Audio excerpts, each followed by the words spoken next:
Hello प्यारे बच्चों, NEET 2021 का सफ़र होगा अब और भी आसान है ना। महा रिवीजन कोर्स चल रहा है प्यारे बच्चों, और मैं आपका अमित वर्मा आपके सामने प्रस्तुत हुआ हूँ इस बार लेकर के ज्योमेट्रिकल ऑप्टिक्स एक सेक्शन है ना प्यारे बच्चों। थोड़ी बानगी हम लोग दे रहे हैं आपको कोर्स की, आप भी समझ रहे हैं, लेकिन प्लीज़ रिवीजन ज़रूर करें। अभी आपके पास समय नहीं है तो लास्ट मोमेंट पे ज़रूर करें। मुझे ऐसा लगता है शायद जो लेक्चर्स में क्वेश्चन लिए गए हैं मोशन टीम द्वारा, चाहे वो बायोलॉजी हो, चाहे वो केमिस्ट्री हो, चाहे वो फिजिक्स हो प्यारे बच्चों, वो उसमें अनुभव का एक समावेश है और वो एक सिंगल व्यक्ति की मेहनत नहीं, वो एक टीम एफर्ट है। तो उसको किसी भी तरह से हल्के में ना लें। आपको जब भी समय लगे आप समय निकाल करके इस लेक्चर को प्यारे बच्चों ज़रूर देखें और लाइक करें ताकि हमारा मोटिवेशन बढ़े और हम आगे आपके लिए और बेहतर तरीके से इसमें प्यारे बच्चों मेहनत करें और आपके साथ लगे रहें। तो चलिए शुरू करते हैं आपके इस डॉक्टर बनने के सपने को प्यारे बच्चों। ज्योमेट्रिकल ऑप्टिक्स में आपको पढ़ाने वाला हूँ।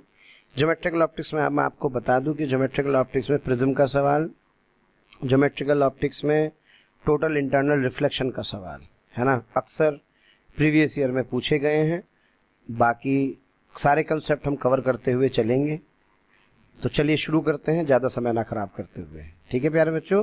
ज्योमेट्रिकल ऑप्टिक्स, तो आज का पहला सवाल प्यारे बच्चों, When a light ray is reflected from a mirror, a change occurs in it। देखो भाई, याद रखो मेरे बच्चों, ये हमने वेव में पढ़ा है। वैसे तो वेव की प्रॉपर्टी है, क्योंकि लाइट एक वेव है, इलेक्ट्रोमैग्नेटिक वेव है, और इलेक्ट्रोमैग्नेटिक वेव में आप हमेशा ध्यान रखें प्यारे बच्चों कि जब एक इलेक्ट्रोमैग्नेटिक वेव किसी रेयरर मीडियम से डेंसर मीडियम में जाती है, तो सब बच्चे जानते हैं इसके दो पार्ट होते हैं। कौन कौन से दो पार्ट होते हैं?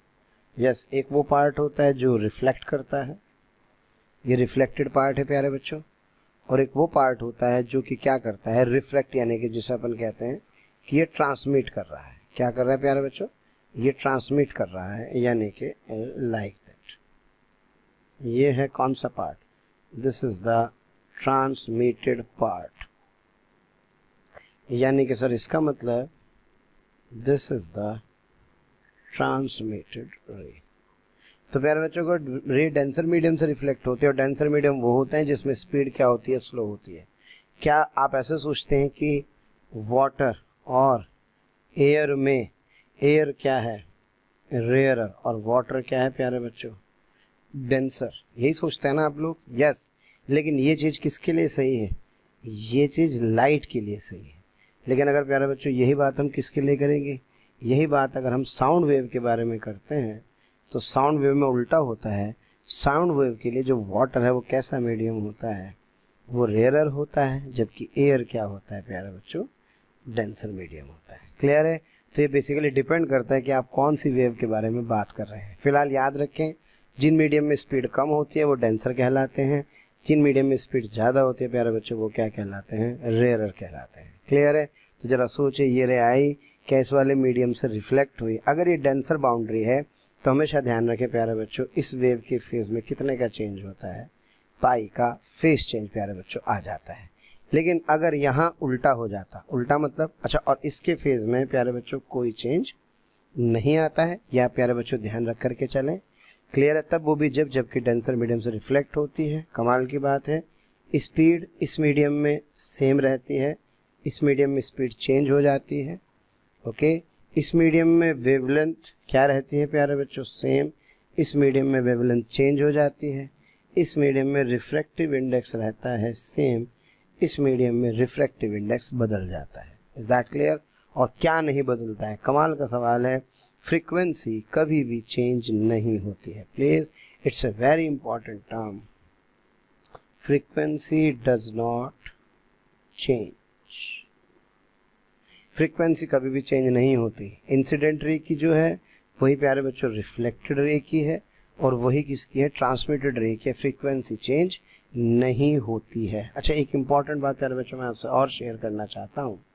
क्या ये इम्पॉर्टेंट बात मैं आपसे कहना ये चाह रहा हूँ कि जो लाइट होती है, क्या होती है, जब लाइट की जो कलर होता है, लाइट का जो कलर होता है प्यारे बच्चों, वो वेवलेंथ के कॉरस्पॉन्डिंग नहीं, बल्कि किसके कॉरस्पॉन्डिंग होता है, that is correspond to the frequency. Clear है प्यारे बच्चों? Yes, that is correspond to the frequency. ये बहुत इंपॉर्टेंट बात है ना? तो अगर लाइट के कलर की बात करते हैं तो हम कह रहे हैं फ्रीक्वेंसी चेंज नहीं हो रही है, इसका मतलब कलर चेंज नहीं हो रहा है ना बेटे? यस, तो इस बात का हमें थोड़ा सा ध्यान रख करके चलना है। तो चलिए फटाफट से इस क्वेश्चन पे आते हैं। When the light is reflected, इसका मतलब रिफ्लेक्टेड रे की बात कर रहा है। तो आपसे कह रहा है from a mirror a change occurs in its. Yes, frequency no change, F थी एफ ही रही। रेड स्पॉट को ध्यान से देखें प्यारे बच्चों तेजी से। एफ थी तो एफ, अरे सॉरी ज्यादा हो गया, एफ थी तो क्या एफ रही? Yes sir. वेवलेंथ लैम्डा 1 था तो क्या लैम्डा 1 रहा? Yes sir. स्पीड v1 थी तो क्या स्पीड v1 रही? Yes sir. अब बचा क्या प्यारे बच्चों? अब बचा है, बात करते हैं किसकी? फेज की। किसकी बात करते हैं? फेज की। तो आप समझें, जो मिरर होता है प्यारे बच्चों, उस मिरर को हम लोग मान करके चल रहे हैं कि ये एक तरह का डेंसर मीडियम है और एक रेयरर मीडियम है प्यारे बच्चों। तो जब ये रे किससे टकराती है? इस डेंसर मीडियम से टकराती है, तो इसके फेज में कितने का चेंज आ जाता है? पाई का। तो मैं कह सकता हूँ कि इसका कौन सा ऑप्शन सही होगा? इसका ऑप्शन ए सही होगा। तो थाना कमाल का सवाल, कितनी सारी इंफॉर्मेशन प्यारे बच्चों हमने इसके अंदर ऑब्टेन की है। क्लियर है? तो रिफ्लेक्टेड है, तो रिफ्लेक्टेड तो चाहे ट्रांसपेरेंट मीडियम से हो चाहे मिरर से हो, सारे केसेस में ऐसा ही होता है। क्लियर है? चलिए बढ़ते हैं आगे, करते हैं अगला सवाल। हाँ प्यारे बच्चों, a watch shows the time 3:25। तो what will be the time that appears when see through a plane mirror? यानी कि जब किसी वॉच का टाइम जो 3:25 है, अगर किसी प्लेन मिरर में देखा जाएगा तो इसका समय क्या होगा? वाह, यानी कि यह आपकी घड़ी है, घड़ी में 3 कितने मिनट हुए हैं? 3:25 हुए हैं प्यारे बच्चों। तो क्या इसकी इमेज ऐसे बनेगी? क्या 3 यहाँ आ जाएगा, यहाँ आ जाएगा? अब भैया इतनी मेहनत करने की जरूरत नहीं है, सीधे सीधे क्या करना है सर? 3:25 है, इसको 12 में से क्या कर दीजिए? सब्ट्रैक्ट कर दीजिए। यस, ये जाएगा तो क्या स्टूडेंट्स? हाँ जी, 60 में से 25 गए तो प्यारे बच्चों मुझे ऐसा लगता है क्या देयर वुड बी, यस यहाँ 60 है तो भाई ये मेरे पास हो गया 5 और ये मेरे पास आ गया 3 और ये मेरे पास 11 में से 3 गए तो प्यारे बच्चों मेरे पास आएगा 8, यानी कि 8:35 प्यारे बच्चों आंसर होगा। क्लियर है? तो मैं कह सकता हूँ कि इसका कौन सा ऑप्शन? इसका ऑप्शन ए सही होगा। क्लियर है? चलिए अगला क्वेश्चन करते हैं। An object is initially at a distance of 100 centimetre from a plane mirror. If the mirror approaches the object at a speed of 5 centimeter per second, then after 6 seconds the distance between the object and its image। बहुत simple सा सवाल है प्यारे बच्चों, warm up exercise चल रही है अपनी। जब हमारा वार्म अप बढ़िया होगा तो उसके बाद फिर मजा ही कुछ और आने वाला है। ये रहा मिरर और प्यारे बच्चों ये रहा ऑब्जेक्ट और ये कितने डिस्टेंस पर है? It is at a distance of 100 centimetre. Is that clear? तो सबसे पहले बताइए इमेज कहाँ बनेगी? सर ऑब्जेक्ट और इमेज इक्वी डिस्टेंट पर होते हैं, तो जो इसकी इमेज होगी वो भी कहाँ बनेगी? वो 100 सेंटीमीटर डिस्टेंस पर बनेगी। अब जरा सोचो मजा क्या आ रहा है। मिरर अप्रोच करता है ऑब्जेक्ट की तरफ, अप्रोच मतलब पास आना, तो कितनी स्पीड से पास आ रहा है? सर ये पास आ रहा है कितने से? 5 सेंटीमीटर पर सेकंड से। तो जरा बताओ 6 सेकंड में कितना चलेगा? सर 6 सेकंड में, ये तो श्रद्धा भी बता, सॉरी 6 सेकंड में डिस्टेंस बराबर होता है स्पीड इनटू टाइम। तो स्पीड कितना हुआ? सर इसकी स्पीड है 5, समय हुआ 6, तो क्या 30 सेंटीमीटर ट्रैवल करेगा। वाओ, तो सर इसका मतलब ऑब्जेक्ट वही है, लेकिन जरा बताइए क्या मिरर यहाँ पर आ गया है? कितना आगे आ गया है मिरर? सर मिरर आ गया है 30 सेंटीमीटर पर, तो ये कितना बचा? सर ये बचा 70। अब सोचो अगर ये 70 होगा तो क्या इमेज इससे कहाँ बनेगी? इमेज इससे बनेगी यस 70 सेंटीमीटर पीछे। क्या मेरे बच्चों बात समझ में आ रही है ना? यानी कि सर ऑब्जेक्ट यही है, ये यही है। तो आपसे क्या पूछ रहा है? आपसे पूछ रहा है बताइए 6 सेकंड के बाद यस ऑब्जेक्ट और इमेज के बीच की डिस्टेंस क्या होगी। तो जरा देखो भाई ये क्या है ऑब्जेक्ट, बेटे ये कितना है 70, ये टोटल कितना हुआ 70, तो भैया 70 प्लस 70 कितना बेटे? Sir it is 140 centimetre. यानी कि मैं कह सकता हूँ कि इसका कौन सा ऑप्शन? इसका ऑप्शन बी सही होगा। क्लियर है मेरे बच्चों? चलिए बढ़ते हैं आगे, करते हैं अगला सवाल। An object is placed between two plane mirrors at 60 degree to each other. The maximum number of images पूछ रहा है। हाँ मेरे बच्चों ध्यान से समझें, ये रहा एक प्लेन मिरर, ओके, क्या ये रहा दूसरा प्लेन मिरर, वेरी ओके। तो बेटे ये रहा इसके बीच में, यहाँ पे रखा है प्यारे बच्चों ये ऑब्जेक्ट, ओके। और कमाल की बात ये है इसके बीच में रखा गया है, यानी कि 30 डिग्री पर, तो टोटल एंगल कितना हुआ 60 डिग्री। प्यारे बच्चों आपको पता है एक फार्मूला अपन यूज करते हैं, क्या फार्मूला है sir, 360 upon theta. Theta is the angle between the mirrors, okay students. यानी कि अगर theta angle between the mirrors हुआ तो सर इस सिचुएशन में आप सभी जानते हैं कि we will find 360 by theta. और प्यारे बच्चों उसको हम क्या कहेंगे सर, इसको n कहेंगे। क्या ये 360 बाई 60 से 6 आ जाएगा। अच्छा कमाल की बात ये है प्यारे बच्चों, 6 इवन है या odd?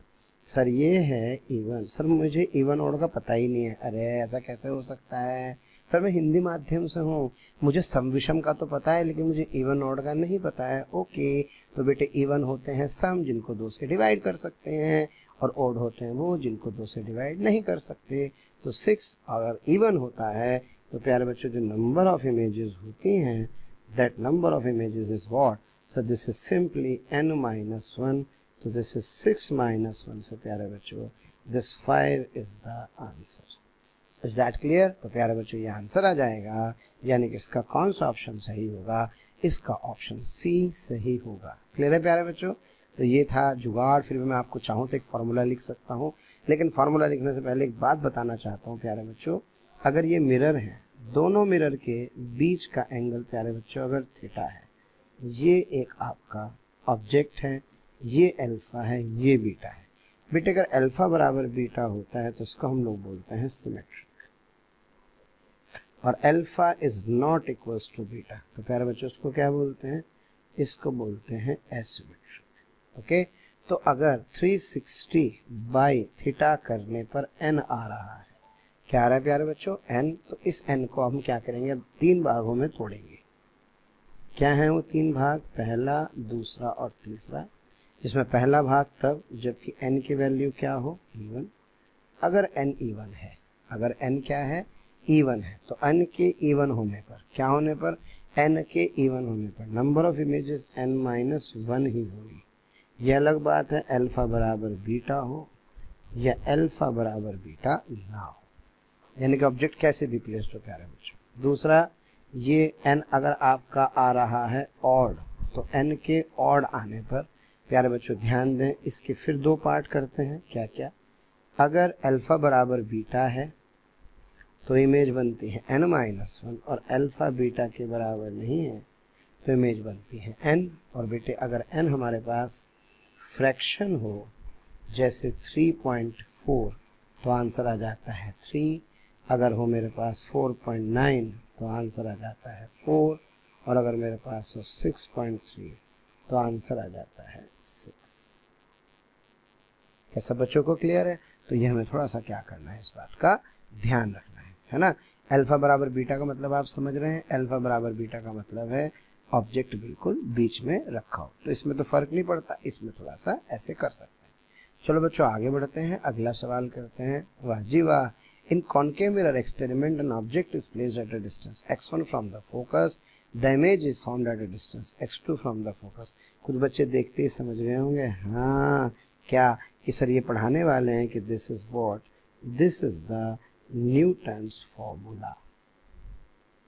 What is this? So this is the Newton's formula. और what is this Newton formula प्यारे बच्चों? So that Newton formula is simply x1 x2 is equals to f square, or I can say that f is equals to under the root of x1 x2। क्या सब बच्चों को समझ में आ रही है बात? ये होगा। और कमाल की बात यह है प्यारे बच्चों, हाँ जी, अगर मैं बात करूं तो ये रहा आपका वो स्फेरिकल मिरर, और इस स्फेरिकल मिरर में प्यारे बच्चों, इस स्फेरिकल मिरर में कमाल की बात यह है कि ये जो अब ये फोकस है, ये आपका ऑब्जेक्ट है जो कितने डिस्टेंस पर है, x1 पर, और ये आपके प्यारे बच्चों इमेज है जो कितने डिस्टेंस पर है, x2 पर। तो मैं ये वाला फार्मूला यूज कर सकता हूँ। तो कौन सा आंसर सही होगा सर? इसका बी ऑप्शन सही होगा। अच्छा एक मुफ्त की सलाह देना चाहता हूँ, जो आपका मिरर फार्मूला होता है प्यारे बच्चों 1/f is equals to 1/v, plus 1/u। Please इसको यूज ना करें, नहीं मतलब करना इसी को यूज है, लेकिन इसको दूसरी तरह से यूज करें। दूसरा तरीका कैसे, जैसे f निकालने के लिए uv/u प्लस, बेटे टाइम बचता है, सीधे सीधे आप क्वेश्चन कर सकते हैं। दूसरा आपको v निकालना है तो fu/u माइनस f, आपको u निकालना है तो fv/v माइनस f। ओके प्यारे बच्चों, तो ऐसे आप डायरेक्ट इसको क्या करेंगे, यूज करेंगे तो हमारा टाइम बचेगा। चलिए बढ़ते हैं आगे, करते हैं अगला सवाल। इसका प्रूफ भी दिया गया है स्लाइड के अंदर, चाहे तो आप इसका प्रूफ भी देख सकते हैं। आइए बच्चों करते हैं अगला सवाल। Yes, a candle is kept at a distance equal to the double of the focal length from the pole of a convex mirror, its magnification is. Okay बेटे, चार ऑप्शन अपने पास है। v का फॉर्मूला FU/u माइनस f होता है। Okay, u के लिए use करेंगे FV/v माइनस f, f के लिए यूज करेंगे ये, और जो m होता है प्यारे बच्चों उसको -v/u लिखते हैं, जो कि होता है मिरर के लिए, इसको f/f माइनस u भी लिख सकते हैं ना, यहाँ से आया भाई v/u लिख देंगे, माइनस साइन लगा देंगे तो ये रिजल्ट आ जाएगा। ओके स्टूडेंट्स, तो हाँ प्यारे बच्चों, ये फाइनली मेरे पास किसका फार्मूला है, सो this is the formula for magnification. Okay चलो बेटे, याद रहे कॉनकेव मिरर की फोकल लेंथ हमेशा नेगेटिव होती है, कॉन्वेक्स मिरर की फोकल लेंथ हमेशा पॉजिटिव होती है, और किसी भी मिरर की फोकल लेंथ, किसकी फोकल लेंथ, मिरर की फोकल लेंथ कभी भी मीडियम पर डिपेंड नहीं करती है। तो प्यारे बच्चों इस बात का अपने को ध्यान रखना है। चलिए फटाफट से सवाल करते हैं। हाँ प्यारे बच्चों, this is the convex mirror. Okay, ये इसका एफ इधर होता है, ध्यान रहे, लेकिन ऑब्जेक्ट यहाँ रखा है कितने पर, सर ये है 2f। Okay, and object is placed equal to double the focal length, यानी कि ये 2f आ रहा है, ये आपका ऑब्जेक्ट है।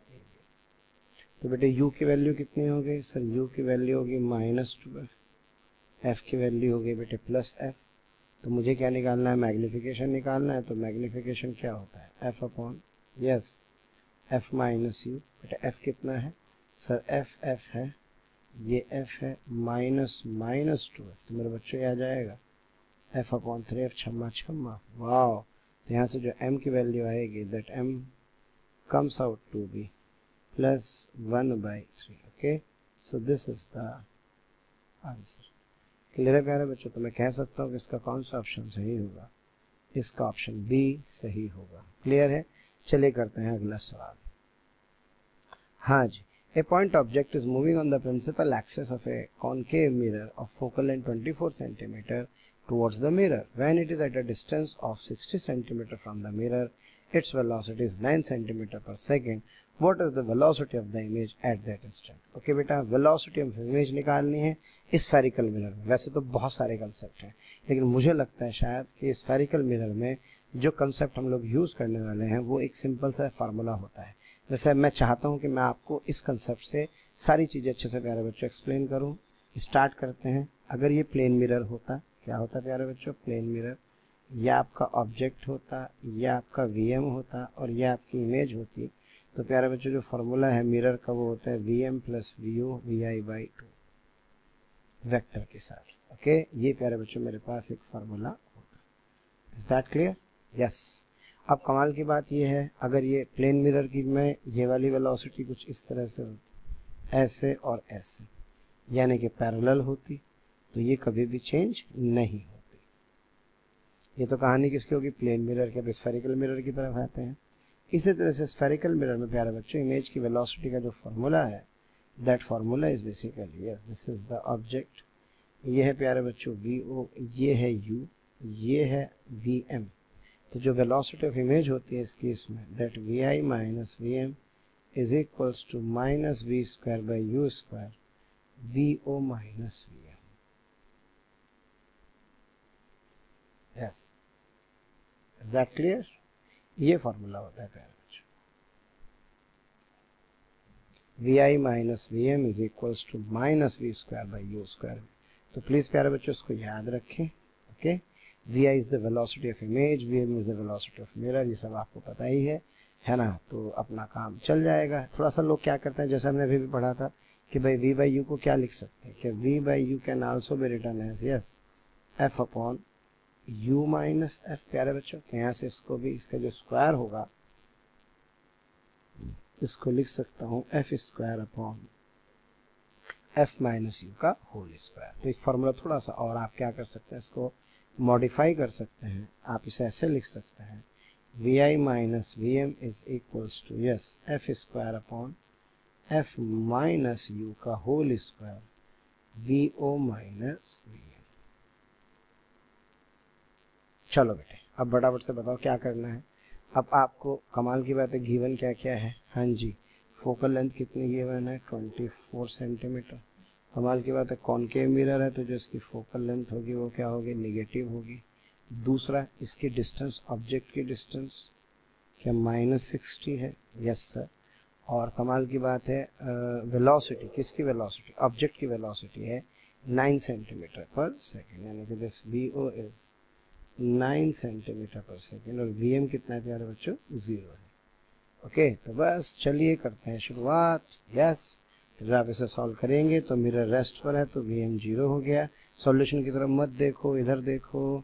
तो क्या V I is equals to yes F square upon F minus U का whole square V O. Clear है बेटे, यस एफ कितना है, फोकल लेंथ थी 24 तो 24 इंटू 24 यस। और ये एफ आपका आ जाएगा यस -24 क्योंकि कॉनकेव था। और ऑब्जेक्ट डिस्टेंस कितने प्यारे बच्चों, दैट ऑब्जेक्ट डिस्टेंस इज -60, यानी कि मैं इसको लिख सकता हूँ -60 और इसका क्या आ जाएगा, स्क्वायर आ जाएगा।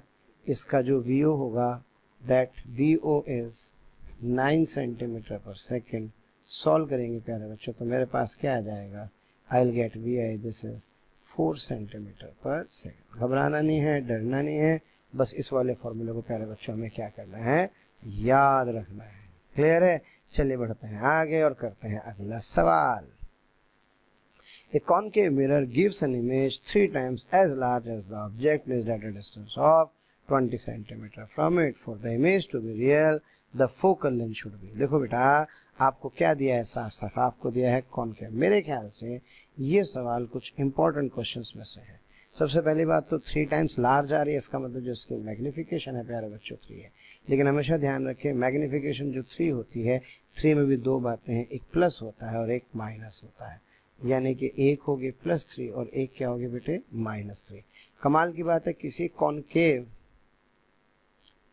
कॉनकेव मिरर के लिए जो फोकल, ये मैग्निफिकेशन +3 आती है। क्या आती है बेटे, +3 आती है। ये तब आती है जबकि वर्चुअल इमेज बनती है, और -3 तब आती है जबकि प्यारे बच्चों की रियल इमेज बनती है। आपको याद है आपने 6 केसेस पढ़े थे कॉनकेव मिरर के, यस सर, जिसमें अगर फोकस और इसके बीच में रखते हैं तो ये इधर बड़ा बनता है। ओके, और अगर ये प्यारे बच्चों इधर रखा होता है f और 2f के बीच में, f और 2f के बीच में, तो ये इधर डबल बनता है, लाइक दैट। तो ये वाला केस होगा तो इसका मतलब ठीक है। चलो भाई फटाफट से, तो m को कितना लेना है सर, m को लेना है -3।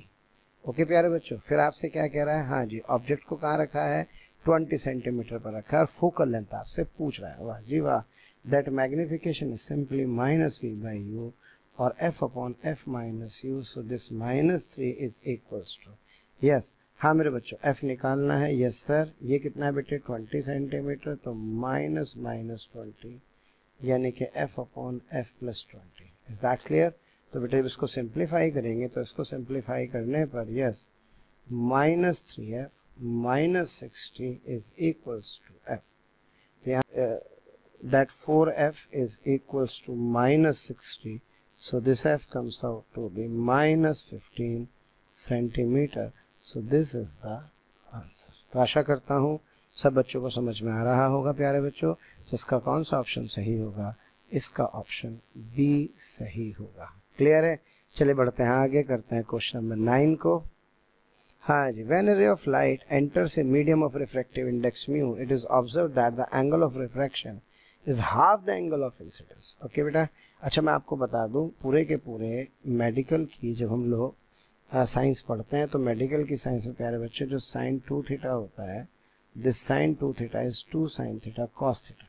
ये फॉर्मूला बहुत लगता है, तो जरा सोचो अगर sin थीटा हुआ तो क्या ये होगा 2 sin theta by 2 cos theta by 2। Is that clear, बस इतना अपने को ध्यान रखना है। तो चलो प्यारे बच्चों बात करते हैं, लाइट एंटर करती है, रिफ्लेक्टिव इंडेक्स कितना है म्यू। हाँ जी ये रहा, मैंने माना ये एंगल कितना है आई, यस। हाँ प्यारे बच्चों, ये वाला एंगल कितना है आर। अब मैं आपसे कह रहा हूँ हाँ जी, लाइट एंटर से मीडियम ऑफ दिस म्यू, ये म्यू और ये क्या है प्यारे बच्चों, एयर है। And according to the question that angle of refraction is half of the angle of incidence, R is equals to I by two. तो that 1 into sin I is equals to mu into sin R.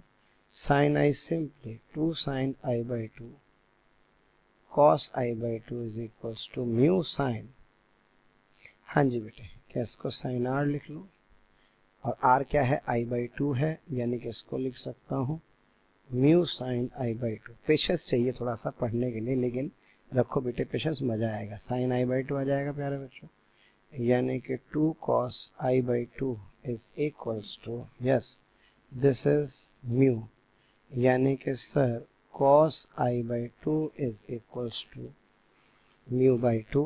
Okay प्यारे बच्चों, अब इसको थोड़ा सा और simplify कर सकते हैं, यानी कि that I by 2 is equals to cos inverse mu by 2, so that I is equals to 2 cos inverse mu by 2।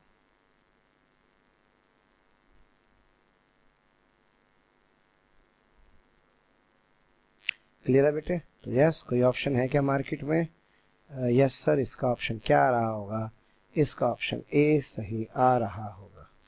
आशा करता हूँ सब बच्चों को समझ में आ गया होगा। प्रयास कीजिए, मेहनत कीजिए, साथ बने रहिए। लो भाई साहब, ये बहुत स्टैंडर्ड क्वेश्चन है प्यारे बच्चों। हाँ जी, if mu R and epsilon R the relative permeability and the dielectric constant of a medium, yes okay, then the refractive index is given by. बेटे म्यू की डेफिनेशन पूछ रहा है, that is the definition of mu. प्यारे बच्चों, mu होता है c by we, है ना, और c क्या, speed of light in, yes, what is this c, that is speed of light, speed of light in vacuum upon, और v क्या होता है, that is speed of light in medium. ठीक है मेरे बच्चों, तो बस हो गया अपना काम। अब जो स्पीड ऑफ लाइट है c, इसका फॉर्मूला क्या होता है सर? इसका फॉर्मूला होता है under the root of mu not epsilon not, और जो v होता है बेटे, that v is, yes, mu epsilon. Is that clear? चलो बेटे फटाफट से वैल्यू रखते हैं। तो जब म्यू को यहाँ रखेंगे तो यह आ जाएगा 1 upon under root mu not epsilon not, और यह आ जाएगा 1 upon under root mu R mu epsilon. Okay, जिसको सिंप्लीफाई करेंगे तो it comes out to be mu by mu not और एप्सिलॉन अपॉन एप्सिलॉन नॉट, यानी कि under the root of mu R epsilon R. Clear है? क्योंकि हम सब जानते हैं जो म्यू आर होता है वो होता है म्यू अपॉन म्यू नॉट, और जो डाइलेक्ट्रिक यानी कि एप्सिलॉन आर होता है वो होता है एप्सिलॉन अपॉन एप्सिलॉन नॉट। तो प्यारे बच्चों, जो रिफ्रैक्टिव इंडेक्स है it comes out to be this one. तो इसका मतलब sir that option C is the correct answer. Clear है प्यारे बच्चों? चलिए बढ़ते हैं और करते हैं अगला सवाल। हाँ प्यारे बच्चों, करते हैं अगला सवाल। द रिफ्रैक्टिव इंडेक्स ऑफ, बहुत ही बढ़िया सवाल है भाई। Refractive index of the metal varies with the wavelength according to the Cauchy's relation. Okay प्यारे बच्चों, देखिए म्यू रिफ्रैक्टिव इंडेक्स होता है, लैम्डा होती है वेवलेंथ। तो जल्दी से फटाफट से बता दीजिए कौन सा ऑप्शन सही होगा। हाँ प्यारे बच्चों, समझ गए आप लोग? कॉची ऑची ये कौन लोग होते हैं? चाइनीज़ जापानीज़ लोगों के नाम है, और इन लोगों ने ये कोई फार्मूला ड्राइव किया है। थैंक यू कौशी सर ये रिलेशन बताने के लिए। प्यारे बच्चों, इसका ऑप्शन कौन सा सही होगा? इसका ऑप्शन बी सही होगा। और कमाल की बात यह है प्यारे बच्चों, ये म्यू और लैम्डा का रिलेशन बताता है। सब बच्चे जानते हैं रेड कलर की वेवलेंथ होती है 7800, और बेटे जो वॉयलेट कलर है इसकी वेवलेंथ होती है 3600 एंगस्ट्रॉम। तो जो लैम्डा ऑफ रेड कलर होता है that is what, that is twice of lambda of violet, लगभग डबल, है ना। तो पहली बात तो ये ध्यान रखें। और लैम्डा से प्यारे बच्चों म्यू का पता लगता है। तो यहाँ से साफ साफ समझ में आ रहा है कि mu is inversely proportional to lambda. अगर म्यू ज़्यादा है किसका? उसका जिसका लैम्डा कम है। और स्टूडेंट्स, अगर मैं आपसे कहूँ कि लैम्डा ज़्यादा है तो इसका मतलब म्यू कम है। तो भाई सवाल बहुत शानदार सा है। क्या रेड कलर की वेवलेंथ ज़्यादा होती है किससे प्यारे बच्चों? वॉयलेट से। तो इसका मतलब ये हुआ कि जो रिफ्रैक्टिव इंडेक्स है वो रेड कलर का वो कम होगा वायलेट कलर से। क्लियर है प्यारे बच्चों? अच्छा, यही चीज़ है जो आपको प्रिज्म में स्पेक्ट्रम के बारे में बहुत सारी चीज़ें बताती है। मैं उस पर भी हल्की सी चर्चा करूँगा प्यारे बच्चों कि स्पेक्ट्रम के लिए सब बच्चे जानते हैं जो डेविएशन होता है that is μ-1 into A. Students, जिसका म्यू ज़्यादा उसका डेल्टा ज़्यादा और जिसका म्यू कम उसका डेल्टा कम। तो इसका मतलब सर म्यू सबसे ज़्यादा किसका? वायलेट का। तो वायलेट कलर का डेविएशन किससे? रेड कलर से प्यारे बच्चों ज़्यादा होता है। इसीलिए जब किसी प्रिज्म पर कोई वाइट लाइट आकर के पड़ती है तो प्यारे बच्चों, कोई वाइट लाइट जब किसी प्रिज्म पर आकर के पड़ती है तो इस वाइट लाइट के जो 7 कलर्स होते हैं उसमें जो सबसे ज़्यादा डेविएशन होता है प्यारे बच्चों, वो जिस कलर का होता है वो वायलेट है और सबसे कम किसका है? रेड का होता है। क्लियर है? इसलिए कहते हैं गाने में क्या, वायलेट को बेस पसंद है। कैसे याद रख सकते हैं सर? याद रख सकते हैं वायलेट को बेस पसंद है। चलो बेटे आगे बढ़ते हैं प्यारे बच्चों, करते हैं अगला सवाल। Yes, it's again a very important result. The total internal reflection of a beam of light occurs when the beam of light enters yes denser medium to rare medium. सबसे इंपॉर्टेंट बात है ना बेटे, ray must go from denser medium to rare medium. ये प्यारे बच्चों अपने को ध्यान रखना है। और TIR होने के लिए, क्या होने के लिए? TIR होने के लिए जो एंगल ऑफ इंसिडेंस है प्यारे बच्चों, it must be greater than the critical angle. And what is this critical angle? So this is sine C, that is mu of rare medium to mu of denser medium. ये ध्यान रखना है बेटे critical angle calculate करते समय।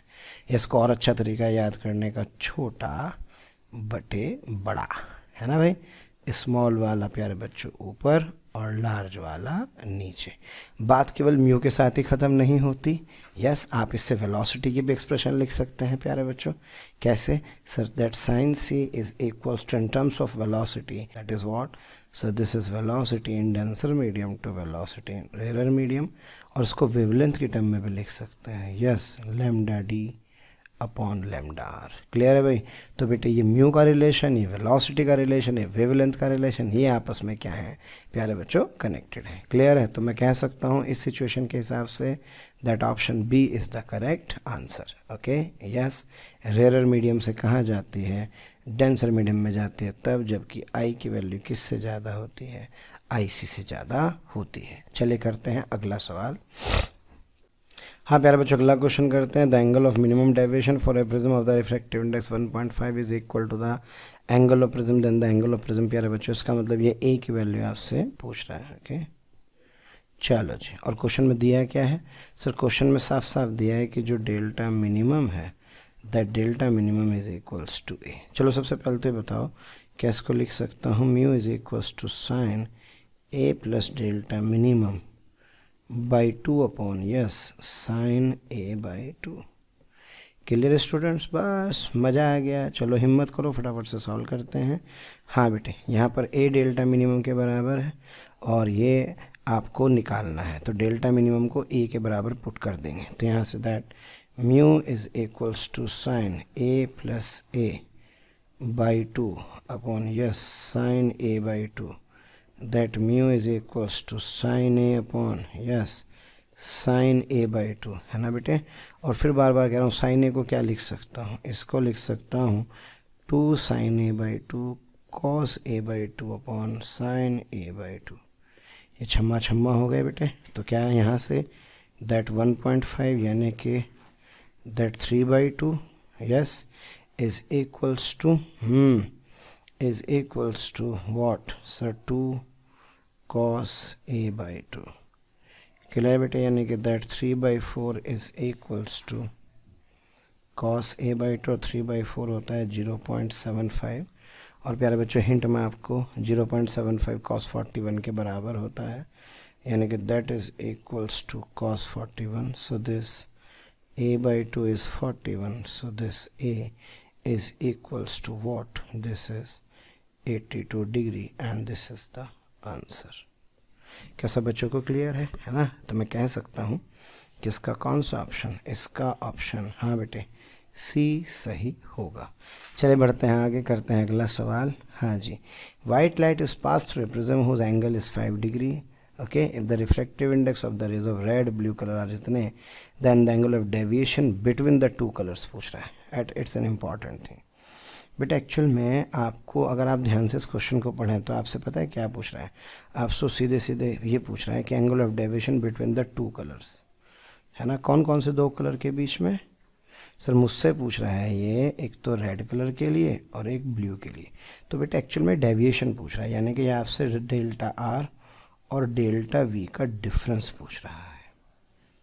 और सब बच्चे जानते हैं इसको क्या बोलते हैं? सर इसको बोलते हैं हम लोग angular dispersion. What is it called? It is called as angular dispersion. ठीक है प्यारे बच्चों, तो अब क्या करना है अपने को, डेल वी और डेल आर निकालना है। तो अगर मैं डेल वी और डेल आर की वैल्यू प्यारे बच्चों यहाँ से कैलकुलेट करूँगा तो मुझे एंगल ऑफ प्रिज्म दे रखा है, क्या डेल को लिख सकता हूँ म्यू -1 इंटू ए। तो यहाँ से जब थीटा की वैल्यू आप लिखते हैं तो यह आता है mu V minus mu R into A, isn't it. चलो बेटा ये कितना है? सर ये है 1.66 minus 1.64 multiplied by that angle of prism is what? 5 degree. So 0.02 into 5 degree. ये कितना आ गया प्यारे बच्चों? This is 100. Yes. This is 50. यानी कि 1/10 that is 0.1 degree. So I can say yes, that option A is the correct answer. Clear है प्यारे बच्चों? चलिए करते हैं अगला सवाल। हाँ बच्चों बढ़ते हैं आगे, करते हैं अगला सवाल। भाई ये जो सवाल है बहुत इंपॉर्टेंट है। A flint glass prism and a crown glass prism of A dash and A respectively are to be combined in such a manner there is dispersion without deviation for this two अगर the ratio of A dash and A. बेटे paper में कई बार पूछा जा चुका है ना। मैं आपका फोकस चाहता हूँ इसके ऊपर, है ना प्यारे बच्चों।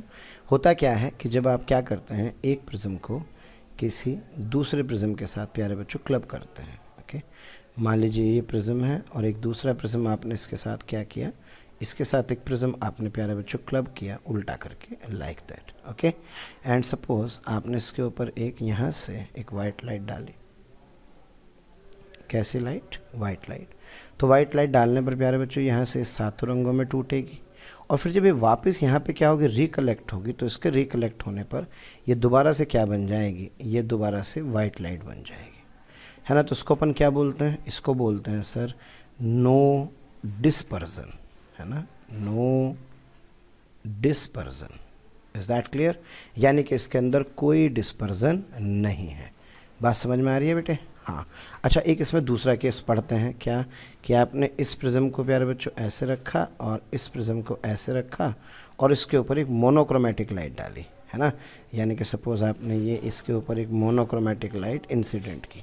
जब आपने इस पर एक मोनोक्रोमेटिक लाइट प्यारे बच्चों इंसिडेंट की तो ऑब्वियस है क्या ये ऐसे जाते जाते बैंड हो जाएगी। अब जब ये बैंड होगी, एक बार इधर बैंड होगी फिर ये इधर बैंड हो जाएगी, ए लाइक दैट। तो जरा सोचो, दो डेविएशन इसके अंदर आए, एक डेविएशन डेल्टा 1, एक डेविएशन डेल्टा 2, दोनों एक दूसरे के अपोजिट हैं। ये इधर है, ये इधर है।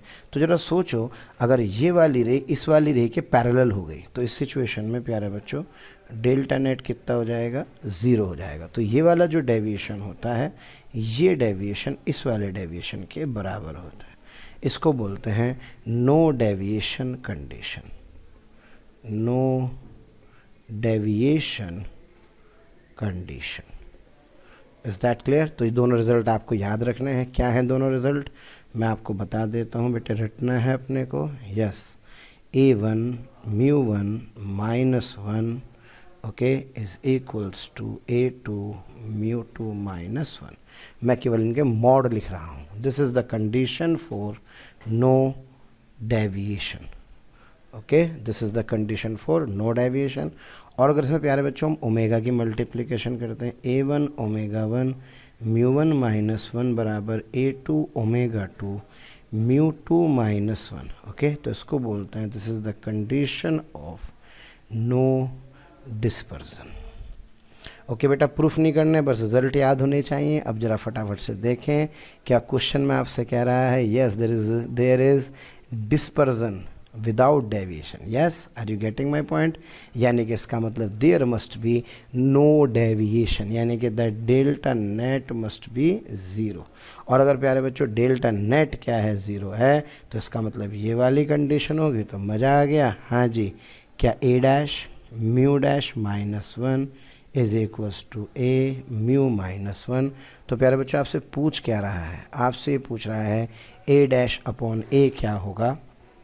तो this A dash upon A is equals to mu minus one upon mu dash minus one. आशा करता हूँ समझ में आ गया होगा। क्लियर है? तो मैं कह सकता हूँ कि इसका कौन सा ऑप्शन, इसका ऑप्शन ए सही होगा। बेटे बहुत इंपॉर्टेंट कंसेप्ट है, विश्वास कीजिए कई बार इसके ऊपर सीधे सीधे सवाल पूछे जा चुके हैं। आगे मैं फिर एक सवाल इसके ऊपर कराऊंगा ताकि आपको ये कंसेप्ट रिवाइज हो और आप इसे बार बार रिकॉल करें। ये रहा एक क्वेश्चन जिसमें I1 I2 the sizes of images for the two position of the lenses in the displacement method. आपको हल्का सा याद आ रहा होगा प्यारे बच्चों, डिस्प्लेसमेंट मेथड में एक लेंस होता है, एक इसके सामने स्क्रीन होती है, ये ऑब्जेक्ट होता है। ओके, ये लेंस की पहली पोजीशन कहलाती है ना। और इस फर्स्ट पोजीशन में प्यारे बच्चों ये इसकी फर्स्ट पोजीशन कहलाती है। अगर ऑब्जेक्ट की हाइट ओ हो तो यहाँ पर प्यारे बच्चों इसकी जो इमेज बनती है ये I1 कहलाती है। फिर हम क्या करते हैं, इस लेंस की पोजीशन को चेंज करते हैं, है ना। लेंस को चेंज नहीं करते, लेंस की पोजीशन को चेंज करते हैं। तो ये इसी स्क्रीन पर अब एक इमेज क्या बनाता है प्यारे बच्चों, I2 बनाता है। ये डिस्टेंस स्मॉल d कहलाता है, ये डिस्टेंस प्यारे बच्चों कैपिटल D कहलाता है ना। तो इसकी जो फोकल लेंथ का फॉर्मूला होता है वो होता है d square capital D square minus small d square upon, हाँ बेटे, that is 4d। This is the formula. और प्यारे बच्चों जो O होता है that O is equals to yes I1 I2 का अंडर रूट। तो प्यारे बच्चों याद रखना है, सीधे सीधे कभी कभी सवाल आ जाता है कि अगर ये ऑब्जेक्ट O हो, ये I1 ये I2 हो, इनकी लेंथ, तो रिलेशन ये होगा। क्या आशा करता हूँ सब बच्चों को समझ में आ रहा होगा। क्लियर है? अच्छा, इसमें एक छोटा सा सवाल आप चाहें तो प्यारे बच्चों कर भी सकते हैं। डिस्प्लेसमेंट मेथड में एक लेंस की पहली पोजीशन ये, यस, दूसरी पोजीशन ये रहा प्यारे बच्चों आपका ऑब्जेक्ट और ये रही आपकी स्क्रीन। Is that clear? हाँ जी, पहले वाला है 16 और दूसरे वाला कितना है, सॉरी पहले वाला है 9 सेंटीमीटर। पहले वाला the first one is of yes 9 centimetre, the second one is of 16 centimetre. तो हाइट ऑफ ऑब्जेक्ट बताओ। तो that height of object is equals to yes under the root of 9 into 16 root 144, यानी कि that 12 centimetre is the answer. आशा करता हूँ सब बच्चों को समझ में आ रहा होगा। चलिए बढ़ते हैं आगे, करते हैं अगला सवाल। ये सवाल तो मतलब बड़ा कमाल का सवाल है और प्यारे बच्चों ये क्वेश्चन बहुत सारे कॉन्सेप्ट्स को क्या करता है, कवर करता है।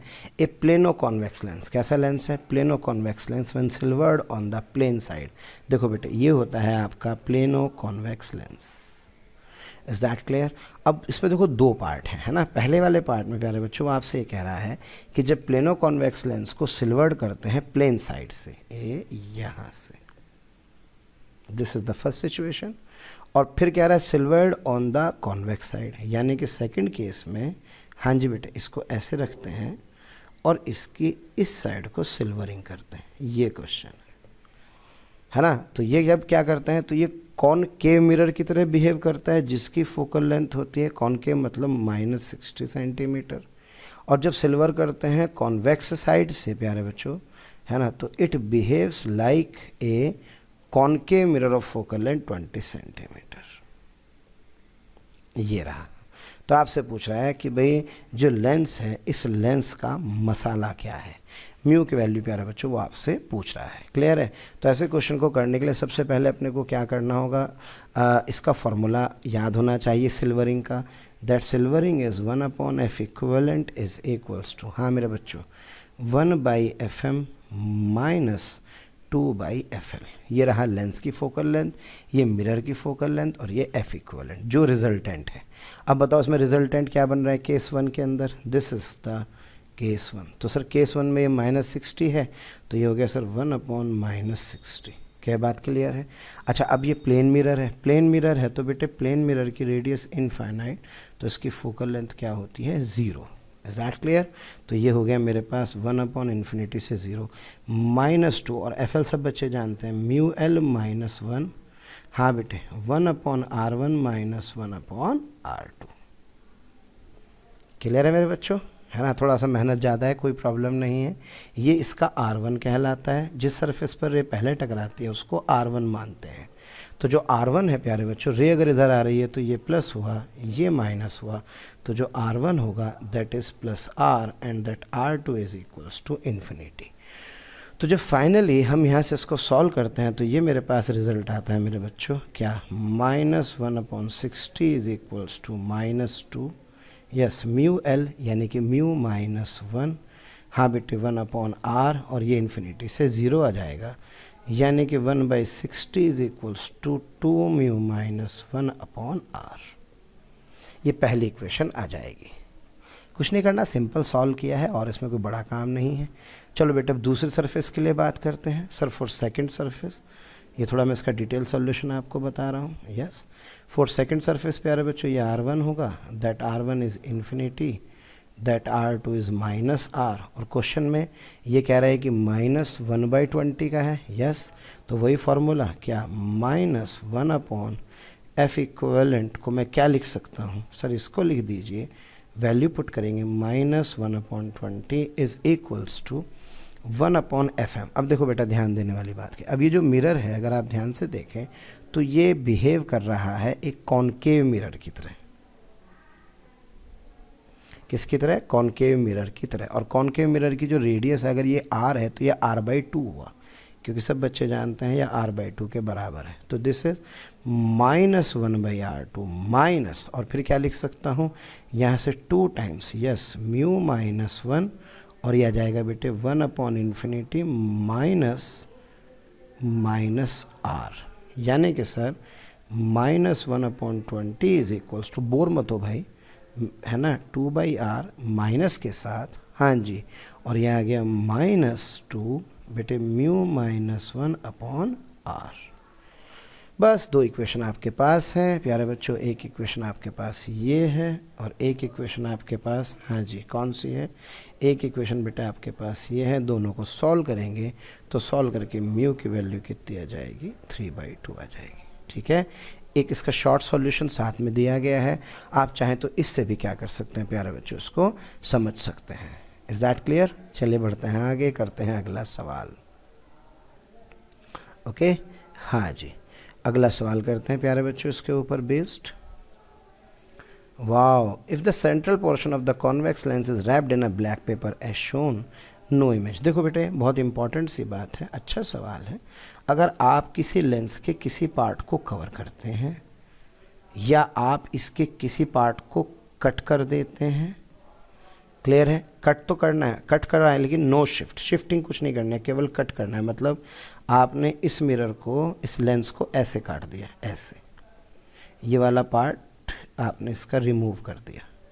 तो हमेशा ध्यान रखें, ना तो फोकल लेंथ चेंज होती है ना बेटे पावर चेंज होती है। There is no change in power as well as focal length. बस इंटेंसिटी डिक्रीज हो जाती है, क्योंकि रेस थोड़ी सी क्या जाती हैं तो कम जाएंगी तो इंटेंसिटी क्या हो जाएगी प्यारे बच्चों? डिक्रीज हो जाएगी। तो मैं कह सकता हूँ कि इसका कौन सा ऑप्शन सही है? B, the full image will be formed but it will be less bright. Clear है? अच्छा, इसमें मैं तुम्हें 2-3 क्वेश्चन फ्री में ऐसे ही बता देता हूँ। क्या कि अगर किसी लेंस को आपने ऐसे काटा, ऐसे और ऐसे बना दिया, तो अगर इसकी पावर P थी तो इसकी पावर हो जाएगी प्यारे बच्चों P/2, इसकी भी हो जाएगी P/2, और इसकी फोकल लेंथ F है तो इसकी 2F और इसकी 2F। एक और इम्पॉर्टेंट कंसेप्ट है इसके अंदर कि अगर मान लीजिए ये लेंस 3-4 मटेरियल का बना हो, ये μ1 का, ये μ2 और ये μ3 हो, तो बेटे इसमें अब जो नंबर ऑफ़ इमेजेस बनेंगी, इनमें नंबर ऑफ़ इमेजेस एक ही बनती, लेकिन इसमें कितनी इमेजेस बनेंगी? इसमें बनेंगी प्यारे बच्चों 3 इमेजेस विल फॉल। जितने रिफ्रैक्टिव इंडेक्स उतनी ही होंगी नंबर ऑफ इमेजेस। क्लियर है प्यारे बच्चों? चलिए बढ़ते हैं आगे, करते हैं अगला सवाल। A ray of light enters a rectangular glass slab of refractive index √3 at an angle of incidence 60 degree. It travels a distance 5 centimeter inside the slab and emerges out of the slab. The perpendicular distance between the incident and the emergent ray. सब बच्चे जानते हैं क्या पूछ रहा है sir, ये हमसे शिफ्ट पूछ रहा है. तो शिफ्ट का फार्मूला, हाँ जी sir, that shift is equals to, yes, that shift is equals to T upon cos R, हाँ बेटे, साइन आई माइनस आर. ये होता है प्यारे बच्चों शिफ्ट का फार्मूला, जहाँ पर T is the thickness of the slab. Yes sir. और ये क्या है प्यारे बच्चों, ये इंसिडेंट रे आई, फिर ये इधर गई, फिर ये इधर चली गई. तो शिफ्ट मुझे क्या करना है, कैलकुलेट करना है. अब एक काम करते हैं, क्या आपको इसके अंदर म्यू दिया है? Yes sir, 60 degree. आपको एंगल ऑफ इंसिडेंस भी दिया है. हाँ बेटा, ये रही आपके पास एक स्लैब, और इस स्लैब के अंदर सर, इस स्लैब के अंदर ये आपकी रे आई कितने डिग्री पर आई सर? ये आई है 60 डिग्री पर. ये म्यू कितना है? √3. तो सबसे पहले तो स्नेल्स लॉ लगाएंगे. अगर आप स्नेल्स लॉ लगाते हैं तो स्नेल्स लॉ लगा करके आर 30 डिग्री आ गया. यस, यानी कि स्टूडेंट्स ये जो एंगल है वो कितने डिग्री आ गया? 30. सब बच्चे जानते हैं जब ये बाहरी मर्ज होगी तो बाहरी मर्ज होकर ये वाला एंगल कितने डिग्री आएगा? 60 डिग्री आएगा. आशा करता हूँ समझ में आ रहा होगा, है ना बेटे? चलो मेरे बच्चों, इसको अगर मैं ऐसे बढ़ा देता हूँ तो ये वाली जो डिस्टेंस है, ये वाली डिस्टेंस, इसी को आप क्या बोलते हैं सर? इसी को मैं शिफ्ट कहता हूँ. क्या सब बच्चों को क्लियर है? बोलो बेटे, है ना? This is called as shift. अब आपको अगर आप डेटा के हिसाब से ध्यान से देखें तो आपको ये वाला एंगल 30 पता है, तो बेटे ये वाला एंगल कितना है? 30 है. एक फार्मूला आपके पास है, तो ठीक है, वैल्यू रखेंगे और पुट करके इसका आंसर कैलकुलेट कर लेंगे. तो आशा करता हूँ आप इस क्वेश्चन को कर सकते हैं. क्यों भाई, है ना? It travels A distance of 5 centimetre. बस इसमें एक खास बात का ध्यान रखना है, इसमें ये जो डिस्टेंस है प्यारे बच्चों, ये डिस्टेंस आपको 5 सेंटीमीटर की गिवन है. ये ध्यान रखना है अपने को. समझ में आ रहा है? ये distance is what, this distance is 5 centimetre. तो जो टी है वो टी ये नहीं है, बल्कि टी कितना है इसके अंदर? इसके अंदर जो टी होगा प्यारे बच्चों वो ये होगा, ये. तो ये टी कैसे निकलेगा सर? समझ में आ गया है क्या बेटे? ये 5 है. Yes sir. तो ये क्या है बेटे? टी है. ये एंगल कितने डिग्री है? 30 डिग्री है. तो मैं यहाँ से लिख सकता हूँ cos 30 इज़ इक्वल्स टू, हाँ बेटा जी, that cos 30 is equals to base upon hypotenuse, यानी कि t upon 5. So this is 5 cos 30, यानी कि 5√3/2. बस हो गया अपना काम. तो यहाँ से सॉल्व करेंगे तो अपना आंसर आ जाएगा. चलिए करते हैं आगे अगला सवाल. हाँ बेटे, वाह. A thin prism having refractive angle 10 degree is made of इतने, द प्रिज्म इज इतने. ओके, कॉम्बिनेशन, वाह. देखो नीट 2017 का सवाल है. This combination dispersion without deviation. अच्छा, विदाउट डेविएशन मतलब इसका डेल्टा नेट कितना है? 0. और डेल्टा नेट 0 होता है तो क्या A1 μ1 - 1 बराबर A2 μ2 - 1. क्लियर है प्यारे बच्चों? चलो जी, हो गया अपना तो काम. पहले 10 डिग्री का एंगल है साहब, और रिफ्रैक्टिव इंडेक्स कितना है? 1.42 - 1. क्या दूसरे का एंगल निकालना है, और क्या 1.7 - 1 सॉल्व करेंगे तो बेटे इसका ऑप्शन क्या सही आ जाएगा सॉल्व करके? That A comes out to be 6 degree. Clear है? बढ़ते हैं आगे, करते हैं अगला सवाल. हाँ बेटे, ये क्वेश्चन भी करते हैं. देखो, yes, angle of prism is a, one of its refracting surface is silvered. Okay, एक सरफेस क्या है प्यारे बच्चों? एक सरफेस इसकी सिल्वर्ड है. और एंगल ऑफ प्रिज्म कितना है भाई? एंगल ऑफ प्रिज्म हमारे पास है सर ए. चलो, अच्छा कमाल की बात है, एंगल ऑफ प्रिज्म चलो बाद में चर्चा करेंगे, पहले इसको बता दूं, फिर मैं तुम्हें एक छोटी सी बात और बताऊंगा इसके अंदर, है ना?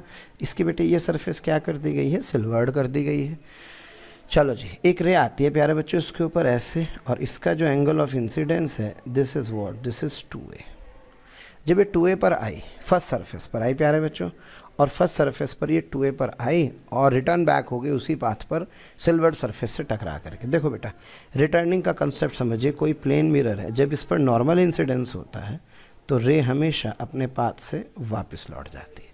तो एक काम करते हैं, यहाँ से रे को ऐसे इसके ऊपर डाल देते हैं लाइक दैट, और जब ये ऐसे इसके ऊपर रे को डाल देते हैं 90 डिग्री पर, तो ये अपने पाथ को रिट्रेस कर लेती है. क्लियर है? चलो बेटे एक बात बताओ, जब ये वापस लौट रही है तो इसका R2 0 हुआ है ना। प्रिज्म में कुछ एंगल्स होते हैं ना, R1 R2 है ना। ये वाला एंगल क्या हुआ बेटे? R1। ये एंगल आपको A, सब बच्चे जानते हैं क्या A is equals to R1 plus R2? Yes sir. अब बेटे जब R2 0 हुआ तो फिर R1 कितना हुआ? R1 हो गया A। बस अगर तुम मिल जाओ कौन, यानी कि R1 is equals to A, तो क्या स्नेल्स लॉ लगा लेंगे हम, ठीक है ना बेटे। और स्नेल्स लॉ में म्यू कितना दिया है? म्यू इसका रिफ्रैक्टिव इंडेक्स है, तो क्या दिस म्यू है ना भाई, दिस म्यू के साथ हमें लगाना है स्नेल्स लॉ। तो कैसे लगेगा Snell's law? Sir that Snell's law would be yes 1 into yes sine 2A is equals to mu into what sir, mu into sine R1 that is A, यानी कि that sine 2A is equals to mu sine A।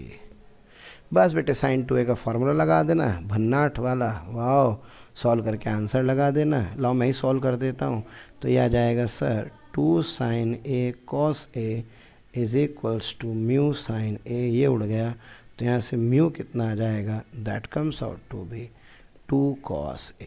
Okay बेटा, तो मैं कह सकता हूँ कि इसका ऑप्शन कौन सा सही होगा? इसका ऑप्शन बी सही होगा। क्लियर है?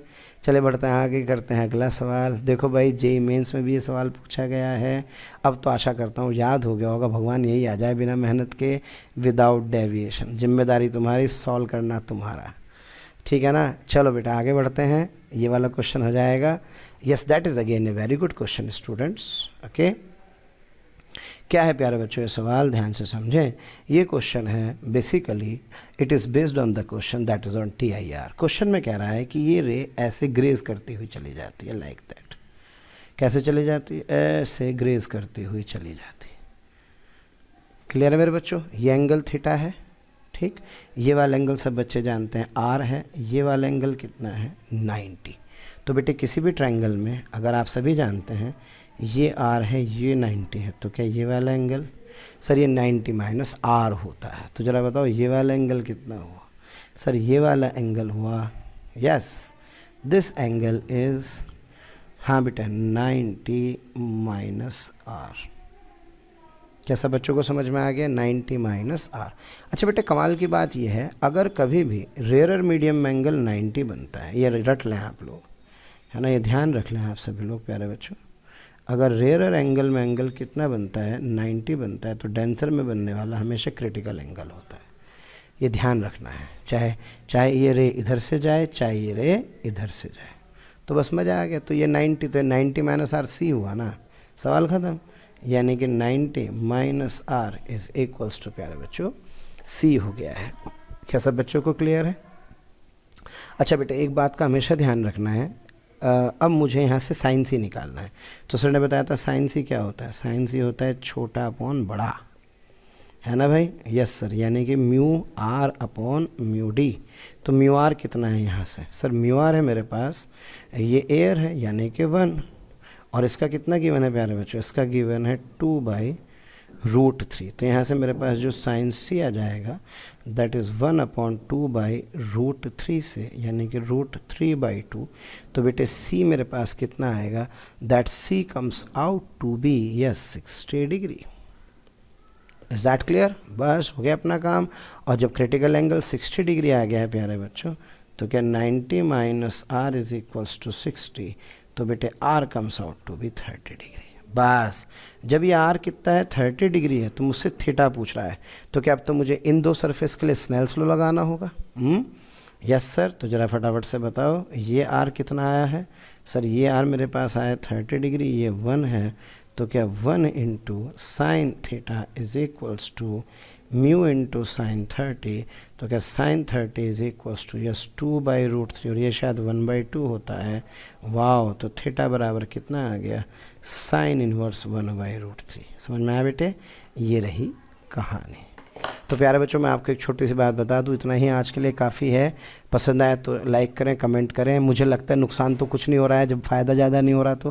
वैसे ऐसा नहीं है प्यारे बच्चों, अपने मन की बात है, लेकिन मुझे ऐसा लगता है जितना मैं आपको बता सकता था मैंने उतनी कोशिश की, क्योंकि ज्योमेट्रिकल ऑप्टिक्स एक बहुत वास्ट चैप्टर है। लेकिन फिर भी मुझे पर्सनली ऐसा लगता है कि इसमें कहीं ना कहीं गैस वर्क काम करेगा। अगर ज्योमेट्रिकल ऑप्टिक्स के पेपर में 2 से 3 सवाल आते हैं तो कहीं ना कहीं एक सवाल इस लेक्चर से ज़रूर आना चाहिए। ठीक है प्यारे बच्चों, साथ में बने रहने के लिए बहुत बहुत धन्यवाद। आशा करते हैं फिर मुलाकात होगी। लाइक करें, सब्सक्राइब करें, कमेंट करें, अपने फीडबैक्स दें। मेरा व्हाट्सएप नंबर आप ज़रूर लिखें, और कभी भी कोई दिक्कत है किसी भी तरह की, कोई काउंसलिंग की अगर आपको रिक्वायरमेंट है तो आपको मैं एक प्रॉपर काउंसलिंग प्यारे बच्चों दूंगा। जो मेरे फील्ड की जितनी नॉलेज मुझे है उसमें कहीं ना कहीं मैं आपकी हेल्प ज़रूर करूंगा। 9829977126। ओके, आपका AV। Thank you.